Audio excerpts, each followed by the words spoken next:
PM Modi आज 14 और कल 15 दिसंबर को मुख्य सचिवों के साथ चौथे राष्ट्रीय सम्मेलन की अध्यक्षता भी करेंगे। ये केंद्र सरकार और राज्य सरकारों के बीच साझेदारी को बढ़ावा देने की दिशा में एक महत्वपूर्ण कदम साबित होगा। दुनिया की सबसे ताकतवर महिलाओं की सूची में 3 भारतीय महिलाएं भी शामिल हुई। राजनीति और उद्योग जगत का बड़ा नाम हुआ है और इन 3 महिलाओं में एक तो हमारे देश की वित्त मंत्री निर्मला सीतारमण, जिनको आप जानते ही होंगे। 2 और अलग अलग क्षेत्रों की महिलाओं के नाम शामिल हैं, जिनमें रोशनी नादर और किरण मजूमदार का नाम भी फोर्ब्स की 21 सूची में दुनिया भर की 100 सबसे शक्तिशाली महिलाओं की लिस्ट में इनका नाम शामिल हुआ। भारत ने हासिल की एयर टू एयर मिसाइलों की मारक दूरी बढ़ाने की तकनीक भी, और इससे भारत की हवाई क्षेत्र में ताकत और बढ़ेगी। इंडिया एयरफोर्स और मजबूत होगी। चलिए बड़ी खबर आ रही है। दिल्ली में आज किसानों का तीसरा जत्था फिर से कूच करेगा। किसान भाई लोग अपनी मांग को लेकर आज फिर से दिल्ली कूच करने जा रहे हैं। शंभू बॉर्डर से आज दोपहर 12 बजे निकलेगा किसानों का ये जत्था। हरियाणा ने भी किसानों को रोकने के लिए कड़े इंतजाम किए हैं और किसान भाई लोगों का कहना कि 101 किसानों के साथ आज किसानों का एक और जत्था तीसरी बार दिल्ली रवाना होगा। किसान नेता पंदेर बोले कि हमें साजिश की भी आशंका है। आज दोपहर तकरीबन 12 बजे किसानों का यह जत्था रवाना होगा। हालांकि दोस्तों, सुप्रीम कोर्ट ने भी इस किसान आंदोलन के बीच कहा कि अस्थायी रूप से किसान भाई लोग अपना प्रदर्शन बंद करें। सुप्रीम कोर्ट ने किसानों को गांधीवादी तरीका अपनाने की भी सलाह दी, मतलब अहिंसा और शांति के साथ किसान भाई लोग अपना विरोध आंदोलन करें, ऐसा कहना है सुप्रीम कोर्ट का, है ना। और एक किसान नेता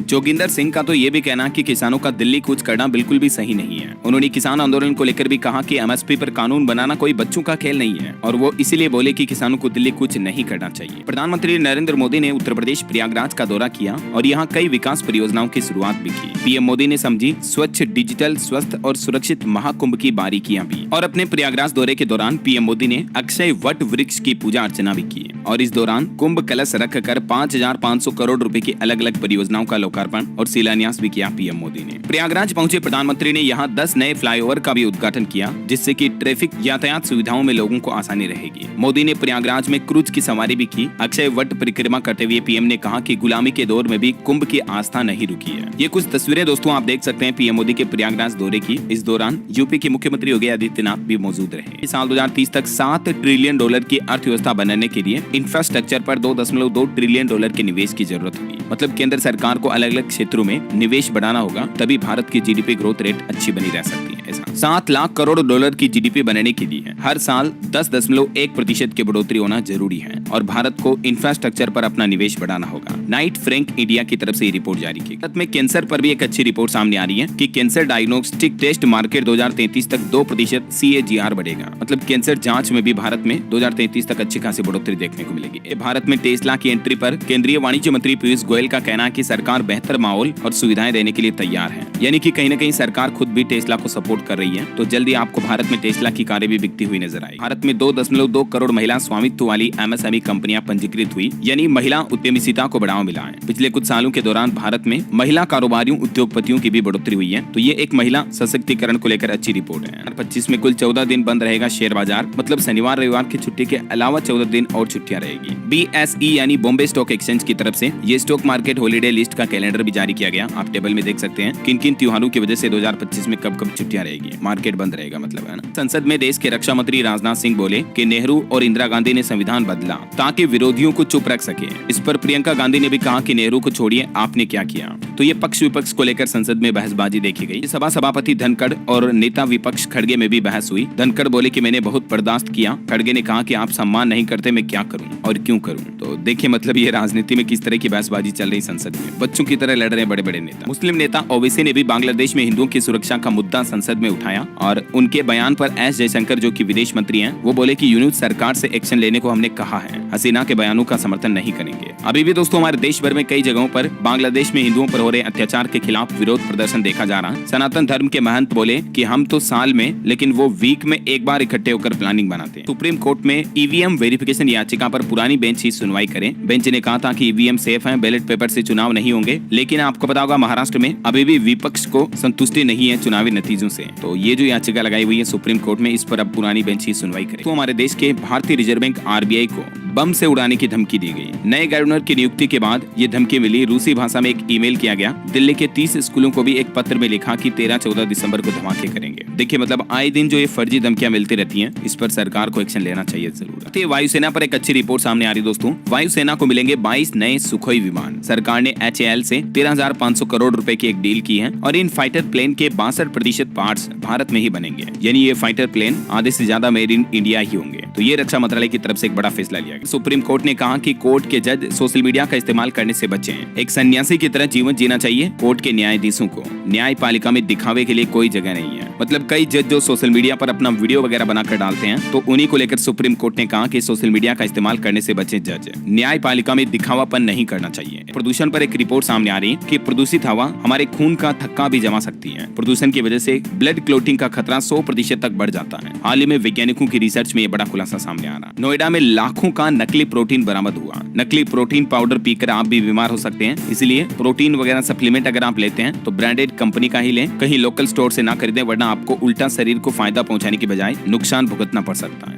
गगनयान को लेकर इसरो ने एक और बड़ी उपलब्धि हासिल की है। प्रक्षेपण स्थल तक पहुंच चुका है पहला मोटर खंड भी है। दरअसल आपको पता होगा, इसरो अंतरिक्ष में भारतीय यात्रियों को पहुंचाने के लिए गगनयान मिशन का आयोजन कर रहा है और इस मिशन में एक और चरण में यह सफलता मिली है। सेटलमेंट पर मिलेगा ज्यादा ब्याज। जी हाँ, नए नियम के तहत सदस्यों को अब क्लेम सेटलमेंट के दौरान ज्यादा इंटरेस्ट का फायदा मिलेगा। हालांकि ये नए नियम कब से लागू होंगे, इसको लेकर ईपीएफओ की तरफ से कोई ऑफिशियल जानकारी नहीं दी गई है, लेकिन उम्मीद है दोस्तों की नए साल 2025 में ये ईपीएफओ के नए नियम लागू हो जाएंगे। 2025 से ईपीएफओ एक नई फैसिलिटी भी शुरू करने जा रहा है, जिसके तहत आप अपने पीएफ खाते से पैसा भी एटीएम के जरिए निकाल पाएंगे। प्रोविडेंट फंड अकाउंट का पैसा सीधे एटीएम से विड्रॉ करने की सुविधा मिलेगी नए साल 2025 से। ठीक है, पिछले साल 2023 में विदेशों में 86 भारतीयों की जान गई, मतलब उनकी हत्या की गई, उन पर हमले किए गए। सबसे ज्यादा केस अमेरिका में देखे गए भारतीय लोगों पर हमलों के। विदेशी नागरिकों को ठगने वाले एक कॉल सेंटर का पर्दाफाश हुआ। 9 महिलाओं समेत 76 लोगों को गिरफ्तार किया गया। नोएडा पुलिस द्वारा ये कदम उठाया गया। ये साइबर फ्रॉड कर रहे थे विदेशी लोगों के साथ, भारत का नाम बदनाम कर रहे थे। एचडीएफसी बैंक ग्राहकों के लिए एक अलर्ट जारी हुआ। 2 दिन काम नहीं करेगी यूपीआई और क्रेडिट कार्ड समेत कई सर्विस। दरअसल दोस्तों, एचडीएफसी बैंक ने कहा कि अपना सर्वर डाउन रहेगा 2 दिन तक और इस दौरान UPI, net banking, RTGS, IMPS जैसी सुविधाएं उठाने में परेशानी होगी। सोने में बड़ी अच्छी गिरावट देखने को मिली है। 1225 रुपए गिरकर 76,922 रुपए प्रति 10 ग्राम पहुंच गया वापस। और चांदी भी एकदम धड़ाम से गिरी, 3,324 रुपए सस्ती हुई और अभी चांदी का रेट 89,976 रुपए प्रति किलो चल रहा है। और भी अलग अलग कैरेट के हिसाब से गोल्ड का प्राइस आप देख सकते हैं स्क्रीन पर। देखिए, शेयर बाजार में अच्छी खासी ग्रीन यानी बढ़ोतरी देखी गई। सेंसेक्स 843 अंक की तेजी के साथ 1,233 पर बंद हुआ। निफ्टी भी 219 अंक तक बढ़ा। अगर डे लो के लेवल से देखा जाए तो निफ्टी में 588 अंक की उछाल देखी गई और सेंसेक्स भी 2000 पॉइंट रिकवर हुआ। तो ये कहीं न कहीं भारतीय स्टॉक मार्केट के लिए एक अच्छा संकेत है। स्पाइस जेट कंपनी ने अपने कर्मचारियों का पीएफ और बकाया वेतन चुका दिया है। आखिरकार वित्तीय संकट से जूझ रही एयरलाइन कंपनी ने 160 करोड़ रुपए अपने कर्मचारियों को दिए। जोमेटो की ब्लिंकिट कंपनी ने बिस्ट्रो करके एक नया ब्रांड लॉन्च किया है। इसका ऐप आपको गूगल प्ले स्टोर पर भी अवेलेबल हो जाएगा और इसके तहत कंपनी 10 मिनट में स्नैक्स, मिल्स और बेवरेज वगैरह की डिलीवरी कर पाएगी। मतलब जैसे जेप्टो वगैरह है ना,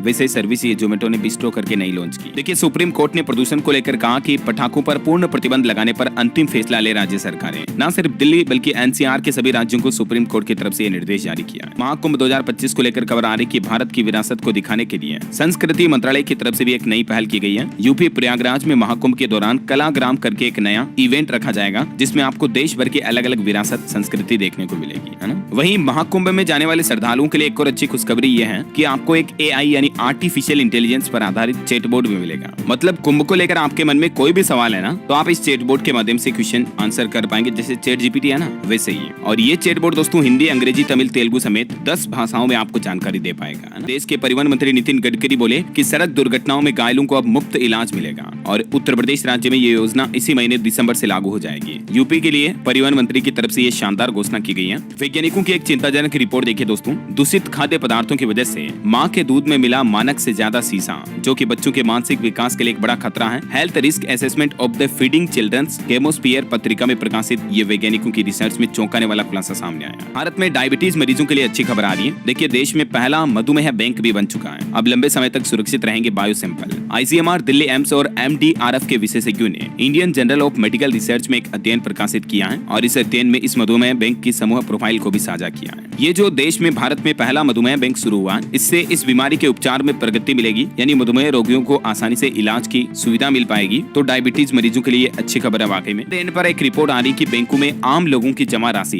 पिछले एक साल में यानी 2024-24 में 10% से भी ज्यादा बढ़ी है। मतलब लोग बाग अब बैंकों में पैसा ज्यादा जमा रख रहे हैं कैश की बजाय। पीएम मोदी के नेतृत्व में भारत सबसे तेजी से बढ़ती अर्थव्यवस्था बना। महाराष्ट्र के मुख्यमंत्री फडणवीस बोले कि महाराष्ट्र इसकी रीढ़ की हड्डी बनेगा। सुप्रीम कोर्ट ने एक आदेश में कहा कि बच्चे संपत्ति नहीं बल्कि अपने बालिग बेटी की शादी स्वीकार करें। सुप्रीम कोर्ट ने एक माता पिता की याचिका को खारिज करते हुए इस केस पर सुनवाई करते हुए बड़ा फैसला सुनाया। एक बालिग बेटी की शादी और बच्चों की संपत्ति को लेकर सुप्रीम कोर्ट का कहना कि माता पिता को बच्चों को कैद रखने का कोई अधिकार नहीं है। कनाडा में बिगड़े सुरक्षा के हालात, सतर्क रहें। विदेश मंत्रालय ने 3 भारतीयों की हत्या को भी त्रासदी बताया और कनाडा में रह रहे भारतीय छात्रों को भी अलर्ट जारी किया। भारत के विदेश मंत्री एस जयशंकर ने पाकिस्तान को हिदायत देते हुए कहा कि हम पड़ोसी देशों के साथ अच्छे संबंध तो चाहते हैं, मगर सब कुछ उन पर ही निर्भर हो ऐसा नहीं है। जयशंकर ने पाकिस्तान को 2 टूक दी। मार्केट नियामक सेबी की तरफ से एक नया आदेश जारी किया गया। रिटेल निवेशकों को एल्गो ट्रेडिंग पर ड्राफ्ट नियम जारी किया। हर एल्गो ऑर्डर की अब यूनिक आईडी होना जरूरी होगा और उसका रजिस्ट्रेशन भी करवाना जरूरी होगा। इसी म्यूचुअल फंड पर भी खबर आ रही कि जल्दी इसका आईपीओ आ सकता है। एमडी की तरफ से भी अपडेट जारी किया गया और सेलिंग कंपनियों के नियमों के उल्लंघन पर भी सरकार ने सख्त आदेश जारी करते हुए 17 कंपनियों को नोटिस भी जारी किया।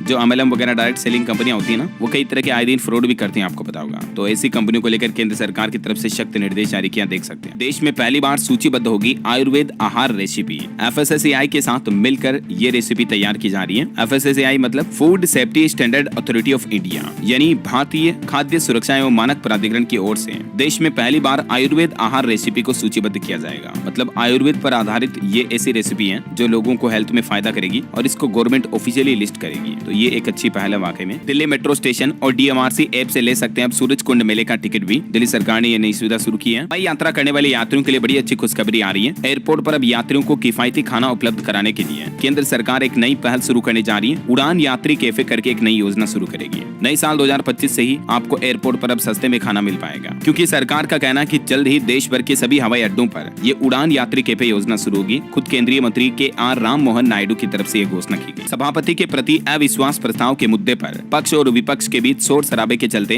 दिन भर के लिए स्थगित हुई राज्यसभा की कार्यवाही भी। संसद अमले की 13वीं बरसी के दौरान कल दोनों सदनों में शहीदों को श्रद्धांजलि भी दी गई। ईपीएफओ ने रोजगार संबंधित योजनाओं को लेकर उद्योगों और कॉर्पोरेट्स के बीच जागरूकता बढ़ाने के लिए एक नए अभियान की भी शुरुआत की है। ये योजना पहली बार रोजगार पाने वाले कर्मचारियों को मान्यता देने और कर्मचारियों तथा नियोक्ताओं की सुविधा पर केंद्रित है। ये कहना सरकार की अच्छी खुशखबरी आ रही है। महंगाई पर देखिए, 25 साल बाद सोया के तेल से सस्ता हुआ मूंगफली का तेल। 25% ज्यादा उत्पादन हुआ इस साल मूंगफली तेल का और मूंगफली की फसलों का। ये वजह है कि मूंगफली के तेल में इस बार गिरावट देखने को मिली है। अभी रेट्स वगैरह क्या चल रही है जिसकी डिटेल जानकारी भी आप देख सकते हैं। मतलब सोयाबीन से भी मूंगफली का तेल अभी सस्ता चल रहा है। पंजाब चंडीगढ़ में आज होगा दिलजीत दोसांझ का कॉन्सर्ट। पंजाब हरियाणा हाईकोर्ट की तरफ से 6 शर्त उनको कार्यक्रम की मंजूरी दी गई। आज 14 दिसंबर को ये कॉन्सर्ट होने जा रहा है। भारत की परमाणु ऊर्जा क्षमता को 2031 तक 3 गुना बढ़ाया जाएगा। केंद्र सरकार की तरफ से ये घोषणा की गई। वहीं केंद्र सरकार ने नई शहर योजना के तहत 8 नए स्मार्ट शहरों को विकसित करने का भी ऐलान किया है। ये 8 नए स्मार्ट शहर किन किन राज्यों में बनाए जाएंगे देख सकते हैं आप। आंध्र प्रदेश, अरुणाचल प्रदेश, गोवा, केरल, तमिलनाडु वगैरह इन राज्यों में शहरों को और विकसित किया जाएगा और स्मार्ट सिटी का निर्माण किया जाएगा। 25 दिसंबर को मध्य प्रदेश भी आ सकते हैं पीएम मोदी। यहाँ बुंदेलखंड को भी कई बड़ी सौगात देंगे, नई परियोजनाओं का उद्घाटन करेंगे। नदी जोड़ो परियोजना वगैरह का भी शिलान्यास कर सकते हैं, ये भी खबर है। व्हाट्सएप कॉल में अब आप स्नैपचैट जैसे कई फिल्टर्स का भी इस्तेमाल कर पाएंगे। इसके अलावा व्हाट्सएप पर चैटिंग करने का अंदाज अब आपका बदल जाएगा, क्योंकि अब आप मैसेज को लाइव ट्रांसलेट भी कर पाएंगे।